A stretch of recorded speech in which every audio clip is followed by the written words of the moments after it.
Good afternoon, everyone. Thank you for joining us on Armistice Day and Cities, Regions and Built Environment theme today. I'll hand over to the COP President, Alok Sharma, for some opening remarks, followed by our high-level champion, Nigel Topping. Thank you very much, Lynn, and good afternoon to everyone. I want to start by noting that today is Remembrance Day, which was marked this morning in the UK Pavilion, and my grateful thanks to all colleagues who joined us to mark our respects for the fallen. I want to turn now to the negotiations. Detailed discussions have continued across a whole range of issues over the past 24 hours. Archie Young chaired a meeting with heads of delegations yesterday to hear views on the draft cover decisions. I held a range of bilateral meetings with parties and groups and also received comprehensive briefings last night from my team of co-facilitating ministers. A tranche of draft decision texts were published early this morning. These include draft texts on adaptation, on loss and damage, on finance, on the enhanced transparency framework, and Article 6. I'm pleased to say that yesterday we concluded the discussions on the global goal on adaptation, confirming the forward work programme, and I hope that this will be adopted. Text was also finalised on response measures and on the Santiago network. As you will know, I held a stock-taking plenary this morning with all parties and observers to set out the collective work programme over the next 24 hours. Now look, whilst we have made progress, and I want to acknowledge the spirit of cooperation and civility that's been demonstrated throughout the negotiations by negotiators and ministers, we are not there yet on the most critical issues. There is still a lot more work to be done, and COP26 is scheduled to close at the end of tomorrow. So time is running out. As I speak, my ministerial co-facilitators, other ministers and negotiators are rolling up their sleeves and working hard to find solutions to some of the most intractable issues. Solutions which so far have evaded us for 6 years. I'll be holding meetings later today with all parties to find ways forward on matters specifically related to finance and Article 6. As I noted at the plenary, negotiations on finance really need to accelerate, and they need to accelerate now. A further iteration of texts across a range of issues will be issued overnight. Having engaged extensively with parties over the past year and at COP, I know that everyone understands what is at stake for the future of our planet here in Glasgow. We still have a monumental challenge ahead of us. But collectively, we have no choice but to rise to that challenge and strain every sinew to achieve a timely outcome that we can all be proud of. Because ultimately, this outcome, whatever it is, will belong to all of us. Nigel? Thank you, COP President. As you all know, it's Cities, Regions and Built Environment Day, so just a few highlights of the very busy agenda in the action zone. Just to give you a sense of the scale of ambition and momentum from cities and subnational governments, we now have 1,049 cities in the UN-backed Race to Zero, representing over 700 million people, with the potential to reduce emissions by at least 1.4 gigatons per year by 2030. And that work's been very much driven by C40, the Global Covenant of Mayors, and ICLEI. But in addition, the Under 2 Coalition, which was founded, as its name suggests, when we were all aiming for Under 2, and has been co-chaired recently by Scotland, California, KwaZulu-Natal, Chungnam in Korea, and Querétaro in Mexico, have changed their membership criteria to be net zero in line with a 1.5 degree future, and those 260 governments represent nearly half of the world's GDP and a quarter of the world's population. So many of them have already updated their commitment, and we expect the rest of them to do so in the next 12 months. Also, in a big emphasis on the most vulnerable in urban contexts, we've seen the launch of the UK Germany-backed 27.5 million urban climate action programme to provide technical assistance to at least 15 mayors of megacities in developing countries. Any of you who saw the film Life on the Front Line about climate migration into Dakar will have a sense of just how much that money is needed. Meanwhile, 33 cities and more than 76 regional governments, again, including Maharashtra, small state in India with a population of 124 million people, have joined the Race to Resilience campaign. And the C40's Mayors Migration Council Task Force has convened to champion investments to boost adaptation and reduce displacement in migrant communities, including some initial support from the Robert Bosch Stiftung for work in Africa. And then finally, to the built environment element of today, we've seen a growing number of businesses signing the World Green Building Council's updated commitment to drive operational emissions to net zero by 2030, as well as a lot more momentum on embodied carbon. We now have over $1.2 trillion of real estate assets under management committed to halving emissions by 2030. And cities, including San Francisco, Los Angeles, Mexico City, Oslo, and Budapest, have joined as part of the C40's Clean Construction Declaration to halve the construction emissions of new buildings by 2030. So lots more momentum from the non-state actors, cities, regions, and the complicated construction value chain. Thank you. Thank you, Nigel. We'll now take questions from the floor. If I can ask if you state your name and where you are from. We have a standing microphone, if you can try not to touch it as it's getting passed round. Gentleman in the front here, please.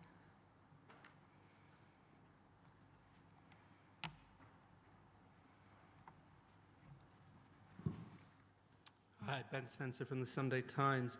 Mr. Sharma, you and others describe this as the last best chance to avert catastrophic climate change. Now we're being told the best we can hope for here is a roadmap to next year, to the year after, to talk about it all again. Has this conference failed? Well, what we've always said is that what we want coming out of COP26 is to be able to say with credibility that we have kept 1.5 within reach. You will have seen in August the report that came out, which made clear that whilst the window on keeping 1.5 within reach is closing, it is still possible to get there. And that is why I and others have also talked about the decisive decade.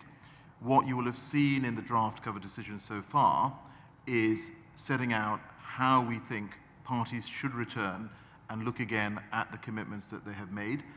Ultimately, it is going to be up to parties to come forward with consensus on the cover decisions and indeed the other texts as well. We will be circulating another round of the draft cover decisions later on tonight, overnight. But I've been very clear, Archie Young has been very clear, is that we are urging ambition. And I've held meetings with quite a number of the negotiating groups, and I have been told by groups, by individual parties, that they want to see ambition in the outcome of COP26. Thank you. Gentleman in the second row with the red tie.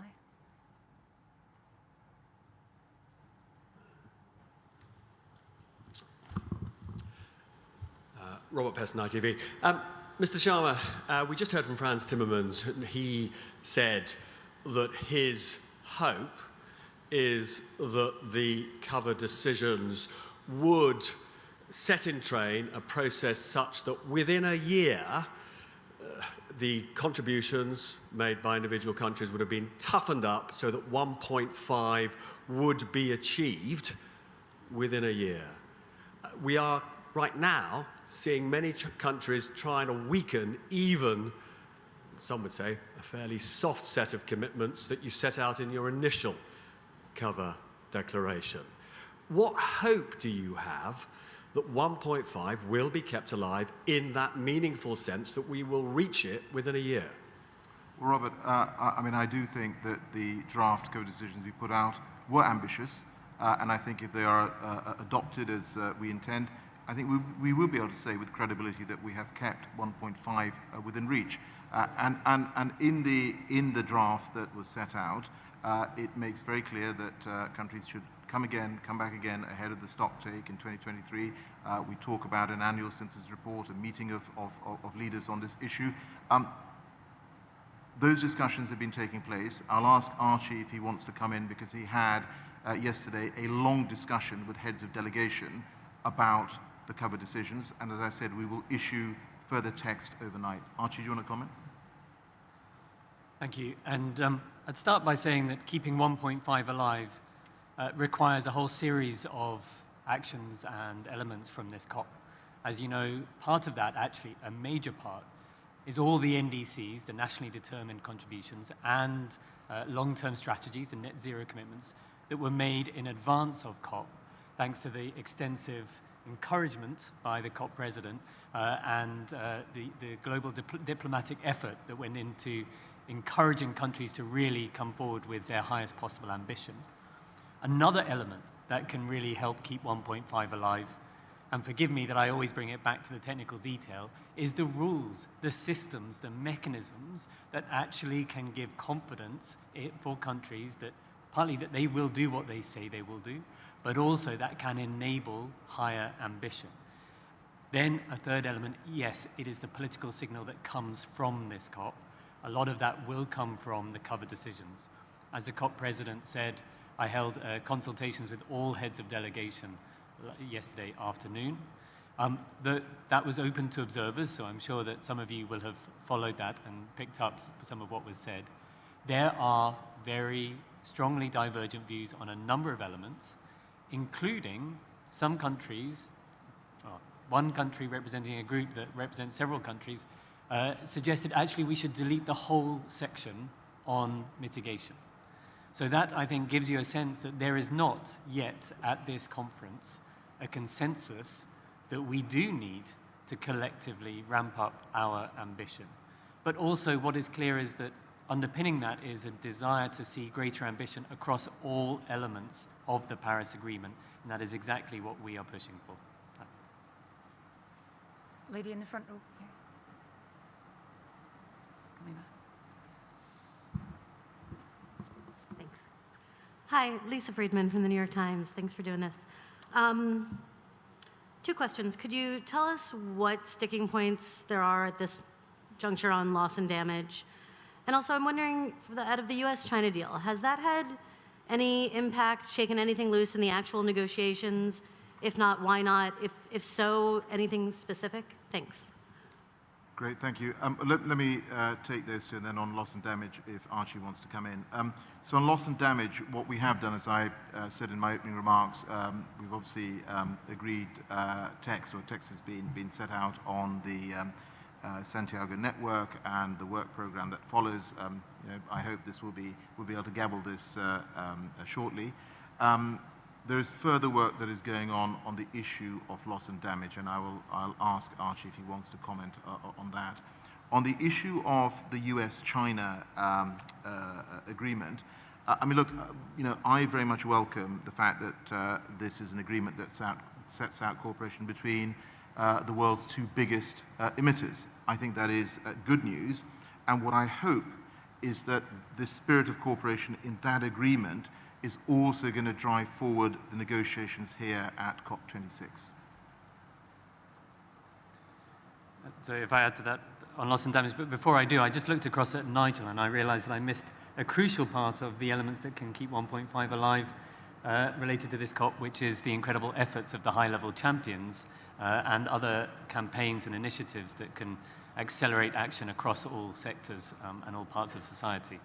Apologies, Nigel. Well, actually, it's not really my efforts, it's the cities and regions. But I think it is worth reminding everybody that, for example, the ambition we saw yesterday that clearly indicates that combustion engines on its way out in the early 30s will not be yet reflected in many NDCs. So when you look at assessments of adding up all the NDCs, there's another source of ambition enhancement which is outside of current national plans, which is the real economy. Thanks. And then on loss and damage, the COP president asked Minister Dijsselbloem of Luxembourg and Minister Charles Jr. of Jamaica to consult, first of all, on how the work on the Santiago network, this new entity that can enable that, be that catalyst for action for loss and damage, how that could be strengthened. And they've made progress on that, and that is reflected in new draft texts. But also ask them the question of what more? What more can be done, or what more might be possible to be done, either starting at this COP or beyond, to really accelerate action on loss and damage. And so we are continuing to discuss that with parties. We wait to see what parties come forward with. But I think the very fact that, let's see how the cover decisions develop. Like I said, we heard a lot of comments yesterday. But our draft was the first potential cover decisions that actually had its own section on loss and damage. It had been referenced in a couple before, but I think that really highlighted the political imperative that we are putting on this issue. And actually, just adding to that point, is that I think that also demonstrates the movement that we have seen on the discussion around loss and damage. I think there has been a change in the way that all parties are approaching this, which is something I very much welcome. Gentleman in the second row in the centre.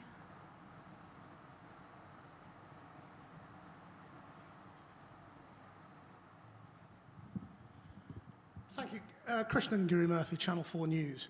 Are the activists right to say that a text that doesn't have a commitment to phase out fossil fuels shows that this process is meaningless and is the blah, blah, blah that they had warned about at the beginning? And how damaging to your ability to negotiate are things like Britain's refusal to join France, Denmark and Costa Rica in the commitment to end oil and gas? So I think the first thing to say is that obviously in the draft cover decisions, it does reflect the issue on fossil fuels. Let's wait and see what emerges in terms of the next round of text. I think on the wider issue of the UK government domestically joining, I think, this Beyond Oil and Gas Alliance, I think the first thing I'd say is that the UK has come a very long way in terms of our transition to clean energy. I mean, just a few years ago, we had a very small percentage of our energy coming from offshore wind. We now actually have the biggest offshore wind sector in the world. I mean, literally the biggest in the world. And the aim is to quadruple that by 2030. And I think it may be possible to go even beyond that. The other thing that as a result of that, what you've seen is that the use of oil and gas has diminished in the energy sector in the United Kingdom. And what has been really important as part of that is also to ensure this just transition, as we always talk about. So that is why the government put in place the North Sea transition deal.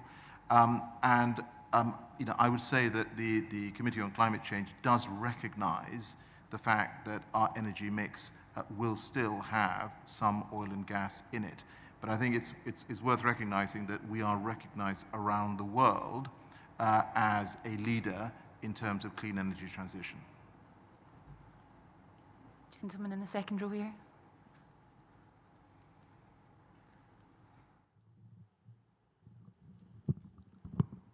Thank you. Bing Chen from Shanghai Media Group. I also have a follow-up question on the US-China joint declaration. So, Mr. President, you just mentioned you appreciate the spirit, but yet there might still not be good enough to close the deal with this declaration. So what substantial progress do you expect to see in the next step? Thank you. Yes, as I said, I mean, I think, you know, I welcome this cooperation. I think it does help to provide some momentum. And, you know, it's an opportunity for China and the US within their respective negotiating groups and talking to other parties to encourage them as well to come forward. I mean, ultimately, what we are looking for here is a negotiated outcome amongst almost 200 countries. That's what we are looking to achieve consensus on. You know, ultimately, you know, what is an ambitious agreement? An ambitious agreement is one that keeps 1.5 within reach. That is what I have said right from the start of taking on this role, and that is what we continue to push for, an ambitious outcome at COP26. Frankly, that's what the world deserves. Got time for one more question as we have to wrap up quickly. Gentleman in the middle, the blue shirt. Thanks.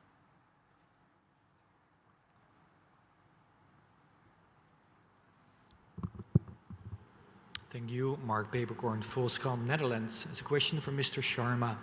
Yesterday, actually, you said that by now we would have, I think you used the phrase semi-final or near-final texts. They are not there. Were you too optimistic yesterday, or are you trying to stage a kind of a moment of drama which is needed to push it further tomorrow? Thanks. Well, I think people have sometimes described me as no drama Sharma. Well, look, what I'm trying to do, along with Archie and the whole team, is to push this process forward. I think quite a lot has been achieved, and I think you're seeing that in the texts that are coming. And there is a real spirit of cooperation here as well. But we are still some way away from finalizing those sort of very critical issues which have been outstanding. And I don't think we can overemphasize how difficult this is. If it was easy, we would have resolved this over the past 6 years, but we haven't. And that's why, I'm ensuring that we use every moment between now and the end of this COP to reach agreement. It's why we've got facilitating ministers driving this forward, why Archie is working very closely with negotiators across all parties to drive this over the line. We will keep going. I want an ambitious outcome coming out of this COP. Thank you, everyone. See you tomorrow.